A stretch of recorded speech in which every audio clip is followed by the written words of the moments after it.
Етістік шақтары. Етістіктің жалпы үш жағы бар. Олар осы шақ, келер шақ, өткен шақ. Осы шақ өз ішінен екіге бөлінеді. Ол нақ осы шақ және ауыспалы осы шақ деп. Нақ осы шақ дара және күрделі болып бөлінеді. Дара нақ осы шақ отыр, тұр, жатыр, жүр етістіктері арқылы жасалады. Күрделі нақ осы шақ ып, п жұрнақтары етістікке отыр, тұр, жатыр, жүр етістіктері көмекші етістік қызметінде жіктеліп тіркесумен жасалады. Нақ осы шақ дара түрде бірінші жақ мен отырмын, екінші жақ сен отырсың, сіз отырсыз, үшінші жақта ол отыр. Нақ осы шақ күрделі түрінде бірінші жақта мен оқып отырмын, екінші жақта сен оқып отырсың, сіз оқып отырсыз, үшінші жақта ол оқып отыр. Ауыспалы осы шақ.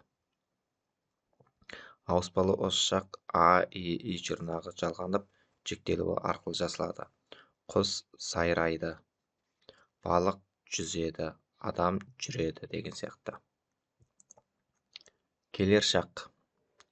Келер шақтың үш түрлі жасалу жолы бар. Ол біріншіден болжалды келер шақ, мақсатты келер шақ және ауыспалы келер шақ деп үш түрлі жолмен жасалады. Бірінші болжалды келер шақ ар, р, с жұрнақтарымен жіктік жалғау арқылы жасалады. Бірінші шақта мен барармын, екінші шақ сен барарсың, сіз барарсыз, ол барар. Біз барармыз, сендер барарсыңдар, сіздер барарсыздар, олар барар. Мақсатты келер шақ. Мақсатты келер шақ мақ, мек, бақ, бек, пақ, бек жұрнақтарына жіктік жалғау жалғануымен жасалынады. Бірінші жақта мен оқымақпын, сен оқымақсың, сіз оқымақсыз, ол оқымақ. Біз оқымақпыз, сендер оқымақсыңдар, сіздер оқымақсыздар, олар оқымақ. Ауыспалы келер шақ а, и жұрнағымен жіктік жалғау арқылы жасалынады. Бірінші жақта мен оқимын, сен оқисың, сіз оқисыз, ол оқиды. Біз оқимыз, сендер оқисыңдар, сіздер оқисыздар, олар оқиды.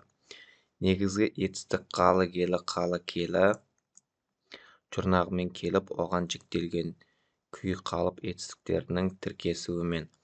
Мен оқығалы жүрмін, сен оқығалы жүрсің, сіз оқығалы жүрсіз, ол оқығалы жүр, біз оқығалы жүрміз, сендер оқығалы жүрсіңдер, сіздер оқығалы жүрсіздер, олар оқығалы жүр деп жасалынады. Өткен шақ. Өткен шақ үш түрлі жолмен жасалынады. Біріншіден ол жедел өткен шақ, бұрынғы өткен шақ және ауыспалы өткен шақ.